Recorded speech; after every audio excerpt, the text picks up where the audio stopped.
This one shader has split the entire Destiny community. It was the first ever shader to be purchasable only via silver, which means that you gotta fork over some cash if you want to look like this. This is what the Ego Malign shader looks like, and it was available last season for 1,100 Bright Dust as a part of the Bad Ahamakara bundle. And simply put, I speak for everyone, I think, when I say that $11 for a shader is a bit too much. Bungie really began their greedy villain arc with this one, and to be fair, it did come with a bad juju ornament and transmat effect, but no one wanted either of those. Everyone just wanted the Ego Malign shader, and people were willing to fork over $11 for it. And now this week you have less than 24 hours to grab it for 300 Bright Dust, and that's where the community is currently split. When Bungie first initially brought this $11 shader to the Eververse, a lot of people were upset. In fact, this is a top trending post on the Bungie forums. Really? Charging silver for shaders? That's pathetic. Post title: are you really heading down this path of now even monetizing color palettes in the game? So the money you already make off of other Eververse transactional items, your expansions, and your seasons isn't enough? Which is such a valid point. You already made transmog essentially pay to gain beyond the few you start with. Now this, LOL, this kind of behavior is absolutely pathetic. Get ready for this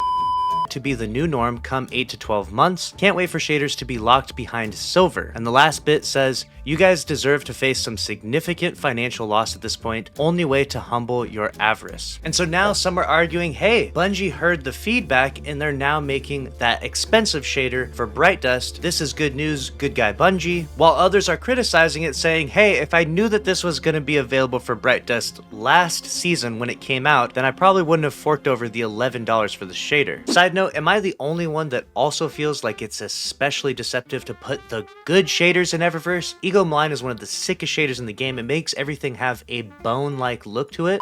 Whichever side you stand on, it seems like Bungie can't particularly win in this instance. Either way, Bungie being less greedy with Eververse is largely a good thing. I want less items available for exclusively silver and more items that are alternatively purchasable via Bright Dust. But I think that we can all agree that Bungie could give us a little more transparency with the Eververse store and how it operates, because, for example, if you bought something for silver and a week later it was made available for Bright Dust, that sucks. Before purchasing something with silver, they could give you a pop-up that lets you know how many days, weeks, or months it is going to be available. Before purchasing something with silver, they could give you a pop-up that lets you know a countdown until how many days, weeks, or months it's going to be until this item is available for Bright Dust. That way you as a guardian can make a conscious decision of, hey, I really do want this thing right now and I don't want to have to wait a month or two until it's available for Bright Dust. And then you don't feel like you just got scammed, which is exactly what a lot of people felt like with this shader. But let me know where you stand on this topic. Which side of the fence are you on? I'll be reading all of your comments down below. Make sure to subscribe if you want to stay up to date on all the news in Destiny 2. Smash that like button and click on the screen here to watch another video from this channel. I'll see you over in that video. Thanks for watching. Later.